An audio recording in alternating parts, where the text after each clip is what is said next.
विक्रोळीमध्ये मुंबईपासून काहीच अंतरावर असलेल्या विक्रोळीमधली ही दृश्य आहेत। विक्रोळीमध्ये सुद्धा पावसाने तेवढीच दमदार हजेरी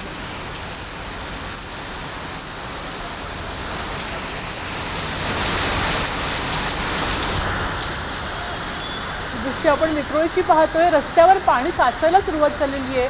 अगदी काहीच काळामध्ये आपण पाण्याची ही दृश्य पाहतोय।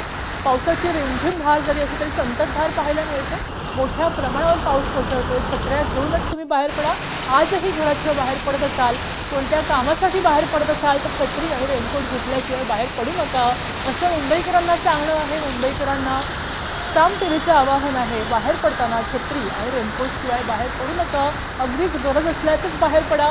पावसानं थैमान घातलेलं आहे। दुपारपासूनच पावसाची संततधार पाहायला मिळते। विक्रोळीमधली ही दृश्य आपण पाहू शकतो। बिल्डिंगच्या आवारामधलं ही दृश्य आपण पाहू शकतो। मोठ्या प्रमाणावर पाऊस कोसळतोय। जोरदार पावसाचा आवाज आपल्याला ऐकायला येतो।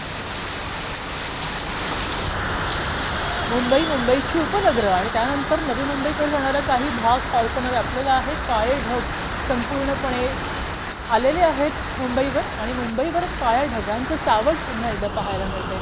मुंबईसह मुंबईच्या उपनगरामध्ये पावसानं